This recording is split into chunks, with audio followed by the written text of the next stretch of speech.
Hello students, তোমাদের সবাইকে Surajit Manna creation চ্যানেলের পক্ষ থেকে সুস্বাগতম। আশা করি তোমরা সকলে ভালো আছো। আমি তোমাদের জন্য এই ভিডিওটিতে তুলে ধরছি ক্লাস 7-এর ভূগোলের এক সেট প্রশ্নপত্রের উত্তর সহ আলোচনা। তোমরা 2024 সালের দ্বিতীয় পর্যায়ক্রমিক মূল্যায়নের জন্য প্রস্তুতি নিচ্ছ। সেই দ্বিতীয় পর্যায়ক্রমিক মূল্যায়নের জন্য সপ্তম শ্রেণীর ভূগোলের এক সেট প্রশ্নপত্রের উত্তর আলোচনা করছি। এই প্রশ্নপত্রের সেটটি তোমরা পেয়ে যাবে রায় অ্যান্ড মার্টিনের প্রশ্ন বিচিত্রার সেট 5 অর্থাৎ 5 নম্বর সেটের চাকদা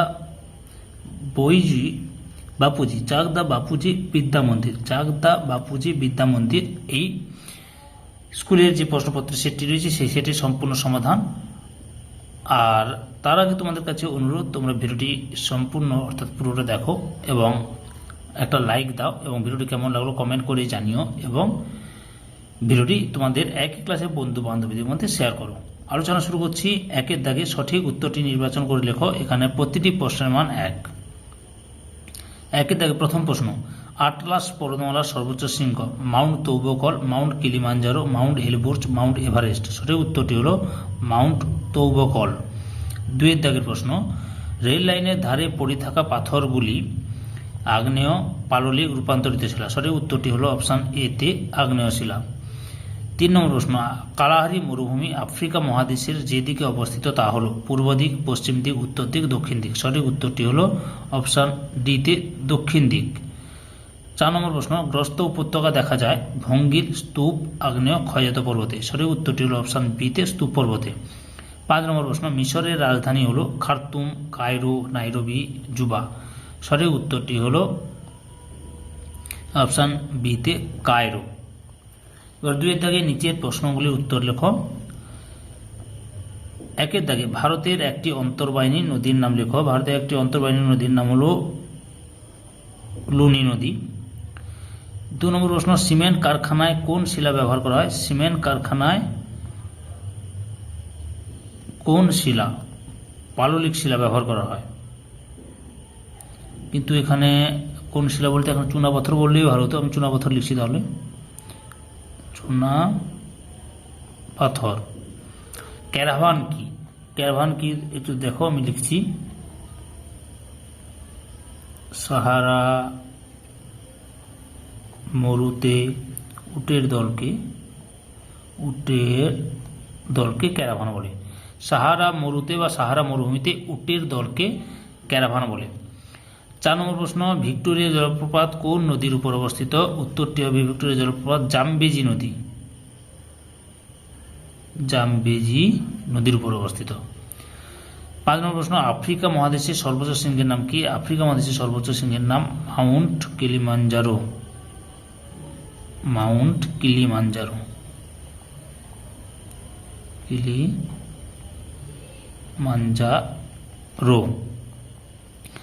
এরপরে টিকা 3-এর দিকে টিকা লেখো। যে কোনো দুটি। প্রথমে রয়েছে ব্যবচ্ছিন্ন মালভূমি। উত্তর, কোনো বিস্তীর্ণ প্রাচীন মালভূমি অঞ্চল বিভিন্ন প্রাকৃতিক শক্তি বিশেষ করে অনেকগুলি নদী উপত্যকার দ্বারা ক্ষয়প্রাপ্ত হয়ে অনেকগুলি অংশে বিচ্ছিন্ন হয়ে পড়লে তাকে ব্যবচ্ছিন্ন মালভূমি বলে। বৈশিষ্ট্য। 1 নম্বর বৈশিষ্ট্য, এই জাতীয় মালভূমি কতগুলি পাহাড় ও উপত্যকার সমষ্টি।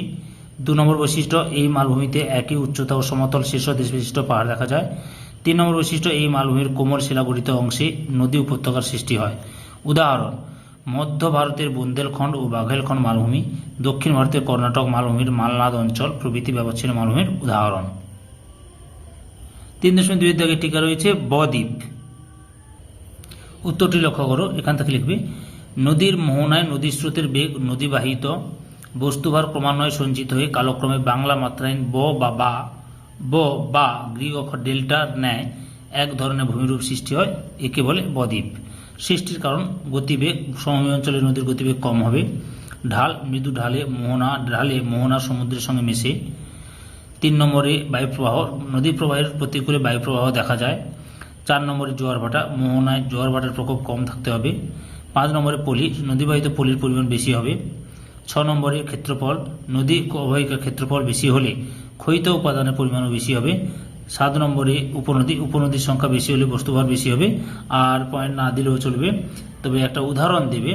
উদাহরণ কি লিখবে? গঙ্গা ব্রহ্মপুত্র বদ্বীপ পৃথিবীর বৃহত্তম বদ্বীপ। ওয়াদি ও হামাদা। ওয়াদি লক্ষ্য করো। উত্তর, মরু অঞ্চলে নদ নদী বিশেষ দেখা যায় না। যখন সামান্য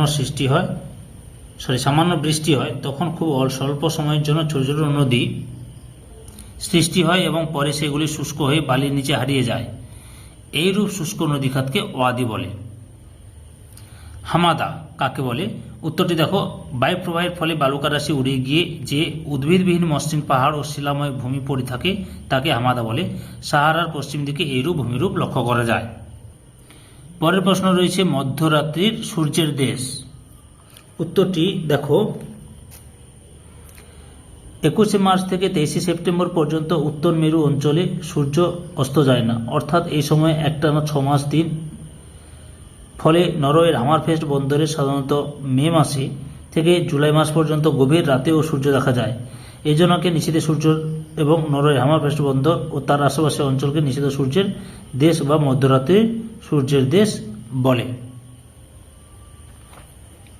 পরের প্রশ্ন কি রয়েছে দেখো, 4-এর দাগে রয়েছে নিচের প্রশ্নগুলির মধ্যে যে কোনো দুটি প্রশ্নের উত্তর দাও। প্রথম প্রশ্ন রয়েছে নিত্যবহ নদী ও অনিত্যবহ নদীর মধ্যে পার্থক্য লেখো। উত্তরটি লক্ষ্য করো। বিষয় লিখবে এইভাবে, নিত্যবহ নদী অনিত্যবহ নদী। সংজ্ঞা: নিত্যবহ নদী কাকে বলে? যে নদীর জলপ্রবাহ নিয়মিত তাকে বলে নিত্যবহ নদী।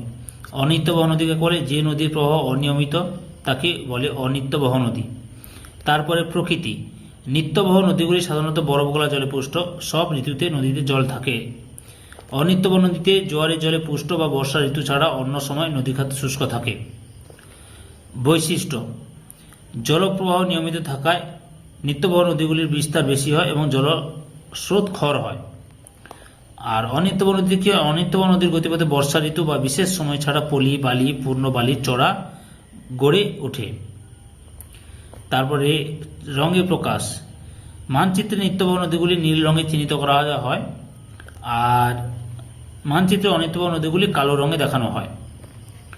উদাহরণ: নিত্যবহ নদীর উদাহরণ হল তিস্তা, তোরসা, জলঢাকা। অনিত্যবহ নদীর উদাহরণ হল দামোদর, অজয়, রূপনারায়ণ ইত্যাদি। পরের প্রশ্ন অর্থাৎ 4-এর 2 নম্বর প্রশ্ন, আফ্রিকা মহাদেশকে অন্ধকারাচ্ছন্ন মহাদেশ বলা হয় কেন? উত্তরটি লক্ষ্য করো। আফ্রিকা মহাদেশকে অন্ধকারাচ্ছন্ন মহাদেশ বলার কারণগুলি হল, আফ্রিকার মধ্যভাগ জুড়ে রয়েছে দুর্ভেদ্য অরণ্য অঞ্চল, যা বিভিন্ন ধরনের হিংস্র বন্যজন্তু, বিভিন্ন বিষাক্ত সাপ ও কীট পতঙ্গের বাসস্থান। 2 নম্বরে, মহাদেশটির স্বল্প কয়েকটি অঞ্চল ব্যতীত অধিকাংশ জায়গায় জলবায়ু অত্যন্ত আর্দ্র, স্যাঁতস্যাঁতে ও অস্বাস্থ্যকর অথবা রুক্ষ ও শুষ্ক। 3 নম্বরে, আফ্রিকার বিভিন্ন অংশে রেলপথ, সড়কপথ, জলপথ ব্যবস্থা অত্যন্ত উন্নত বলে এখানকার অধিকাংশ স্থানে দুর্গম। 4 নম্বরে, আফ্রিকার বহু অংশে এখনও আদিম অধিবাসীরা বাস করে। প্রকৃতপক্ষে এই মহাদেশে মানব সম্পদের বিকাশ এখনও সম্পূর্ণ হয়নি। 5 নম্বরে, অর্থনৈতিক ও সাংস্কৃতিক উন্নয়নও আশানুরূপ নয়। 3 নম্বর প্রশ্ন, সব নদী মোহনায় বদ্বীপ সৃষ্টি হয় না কেন? উত্তর: সব নদীর মোহনায় বদ্বীপ গঠিত হয় না। এর কারণগুলি হল, নদীর গতিবেগ: নদীর তীব্র গতিতে সাগরে পতিত হলে নদীর মোহনায় বদ্বীপ গঠিত হয় না। 2 নম্বর পয়েন্ট, সমুদ্র স্রোতের তীব্রতা: নদীর মোহনায় সমুদ্র তরঙ্গ ও সমুদ্র স্রোত তীব্র হলে বদ্বীপ গঠিত হয় না। 3 নম্বরে, নাতিদৈর্ঘ্য নদী: উৎস থেকে মোহনা পর্যন্ত নদীর দৈর্ঘ্য কম হলে বদ্বীপ গঠিত হয় না। 4 নম্বরে, নদীর বোঝা: নদীর ক্ষয়কার্য কম ও উপনদীর সংখ্যা কম হলে নদীর বোঝার পরিমাণ কম হয়, এর ফলে নদীর মোহনায় বদ্বীপ গঠিত হয় না। 5 নম্বর পয়েন্ট, সমুদ্রের গভীরতা: নদী মোহনায় সমুদ্রের গভীরতা বেশি হলে বদ্বীপ গড়ে ওঠে না। 6 নম্বর পয়েন্ট, বায়ু প্রবাহ: নদীর মোহনায় অভিমুখে বায়ু প্রবাহিত হলে নদীবাহিত পল্লী, বালি দূরে সমুদ্রে অপসারিত হয় এবং মোহনামুখী বায়ু প্রবাহ বদ্বীপ গঠনের প্রতিবন্ধকতা সৃষ্টি করে। পরের প্রশ্ন 4 নম্বরে, মালভূমিকে টেবিলল্যান্ড বলা হয় কেন? তোমাদের টেক্সট বইতে উত্তরটি আছে, লক্ষ্য করো। মালভূমি অনেকটা তোমার পড়ার টেবিলের মতো। মালভূমি অনেকটা তোমার পড়ার টেবিলের মতো। উপরটা টেবিলের মতোই প্রায় সমতল হলেও ধারগুলো টেবিলের পায়ার মতোই ঢালু এবং খাড়া, এই জন্য মালভূমিকে টেবিলল্যান্ড বলা হয়। তোমরা এখান থেকেও লিখতে পারো, নাহলে অন্য কোনো বই থেকে যদিও পারো সেখান থেকেও লিখলে চলবে। ওকে। 5-এর দাগে যে কোনো একটি প্রশ্নের উত্তর লেখো। বড় প্রশ্ন, প্রতিটি প্রশ্নের মান কিন্তু 5। প্রথম প্রশ্ন, নিম্ন প্রবাহে নদীর কাজের ফলে গঠিত যে কোনো দুটি ভূমিরূপের সম্পর্কে আলোচনা করো। উত্তরটা এখান থেকে লিখবে। নদীর সমভূমি প্রবাহের পর থেকে মোহনা পর্যন্ত প্রসারিত প্রবাহপথকে নিম্নগতি বা বদ্বীপ প্রবাহ বলে। নদীর নিম্নগতিতে ভূমিরূপের ঢাল কম হওয়ার ফলে অবক্ষেপণ বা সঞ্চয় কাজের প্রাধান্য দেখা যায়। নদীর নিম্নগতিতে সৃষ্ট ভূমিরূপগুলি হল প্লাবনভূমি, স্বাভাবিক বাঁধ, অশ্বক্ষুরের হ্রদ, বদ্বীপ, খাঁড়ি। এর মধ্যে আমি যে কোনো দুটি ভূমিরূপ আলোচনা করব। আমি কিন্তু এখানে তোমাদের সামনে দুটি ভূমিরূপ আলোচনা করব। কোন কোন দুটি ভূমিরূপ? একে প্লাবনভূমি এবং অশ্বক্ষুরের হ্রদ, এই দুটো ভূমিরূপ আলোচনা করছি। প্লাবনভূমি, সমভূমিতে অগভীর নদীগর্ভে প্রবাহিত নদী প্লাবনের দুকুল ছাপিয়ে পার্শ্ববর্তী অসমান নিচু জমিকে ক্রমশ ভরাট করে যে প্রলয়ের সৃষ্টি করে তাকে প্লাবনভূমি বলে। উৎপত্তি, সমভূমি অঞ্চলে নদীর ঢাল ক্রমশ কমতে থাকায় নদীর সঞ্চয় কাজ ক্রমে বাড়তে থাকে। ফলে নদীর মধ্যে নুড়ি, বালি, কাঁকর, পলি, কাদা প্রভৃতি জমে নদীগর্ভে ভরাট ও অগভীর হয়ে যায়। বর্ষাকালে নদীর প্রবাহপথের এই অংশে নদীর জল অত্যধিক বেড়ে গেলে তা স্বাভাবিক বাঁধকে অতিক্রম করে পার্শ্ববর্তী অঞ্চলকে প্লাবিত করে। নদীর প্লাবনের জলে থাকা পলি নদী উপত্যকার নিম্ন অংশে থিতিয়ে পড়ে এবং সঞ্চিত হয়ে নদী উপত্যকার নিম্ন অংশে পলি সঞ্চয়ের ফলে প্লাবনভূমির সৃষ্টি করে। বৈশিষ্ট্য, প্লাবনভূমিতে প্রতিনিয়ত পলি সঞ্চয়ের ফলে মৃত্তিকার উর্বরতা বৃদ্ধি পায় এবং কৃষিজ ফসল উৎপাদনে সহায়তা করে। প্রায় প্রতি বছরের প্লাবনের সময় পলি সঞ্চয়ের সমভূমির উচ্চতা বৃদ্ধি পায়। উদাহরণ, সিন্ধু, গঙ্গা প্রভৃতি নদীর নিম্ন অববাহিকায় প্লাবনভূমি দেখা যায়। তোমরা প্লাবনভূমির এই ছবিটা দেবে বা তোমাদের টেক্সট বইতে যে ছবি আছে সেই ছবিটাও দিতে পারো। এরপরে 2 নম্বর ভূমিরূপ আলোচনা করবো বলছিলাম। 2 নম্বর ভূমিরূপটি হচ্ছে অশ্বক্ষুরাকৃতির হ্রদ।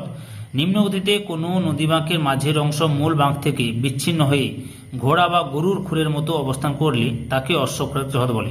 তোমরা এই ছবিটা আঁকার চেষ্টা করো। এটা এই যে ছবিটা রয়েছে, এই ছবিটা আঁকবে বা তোমাদের টেক্সট বইতেও ছবি রয়েছে।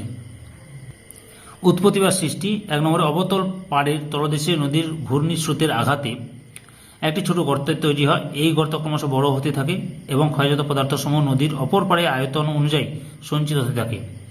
2 নম্বরে নদীর যে পাড় ভাঙে সে পাড়ের আকৃতি অবতল প্রকৃতির হয় এবং সঞ্চয়িত পদার্থ সমৃদ্ধ পাড়টি উত্তর প্রকৃতির হয়।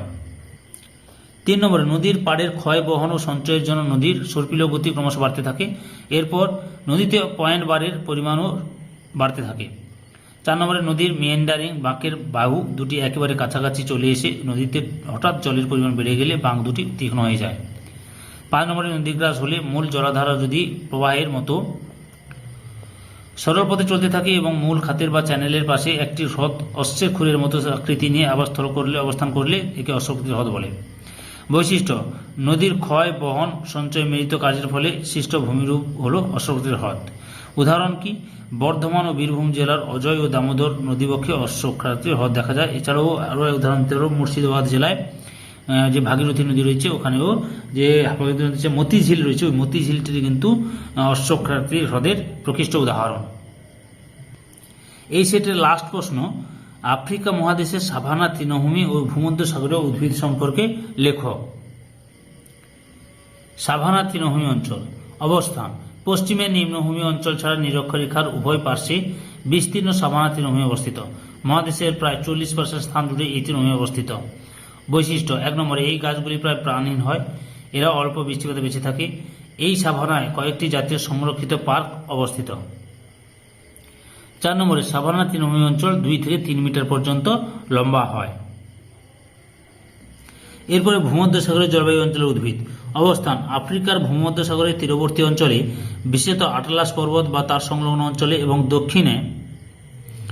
দক্ষিণ আফ্রিকার কেপ প্রদেশে উষ্ণ গ্রীষ্ম ও আর্দ্র শীত বৈশিষ্ট্যযুক্ত ভূমধ্যসাগরের জলবায়ু দেখা যায়।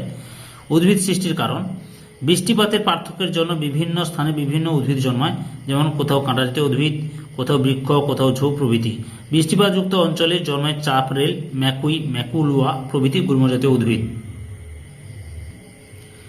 যেখানে বেশি বৃষ্টি হয় সেখানে অর্ক, ওক, জলপাই প্রভৃতি বৃক্ষ জন্মায়। উদ্ভিদের বৈশিষ্ট্য, শুষ্ক ঋতুতে মাটির গভীরে জল সংগ্রহ করতে শিকড় দীর্ঘ হয়। 2 নম্বরে বাষ্পমোচন রোধ করার জন্য গাছের পাতায় মোমের মতো আস্তরণ থাকে। 3 নম্বরে গ্রীষ্মকালের জন্য শীতকালে উদ্ভিদ বেশি করে খাদ্য সংগ্রহ করে রাখে। সম্পূর্ণ ভিডিওটি দেখার জন্য তোমাদের সবাইকে অসংখ্য ধন্যবাদ।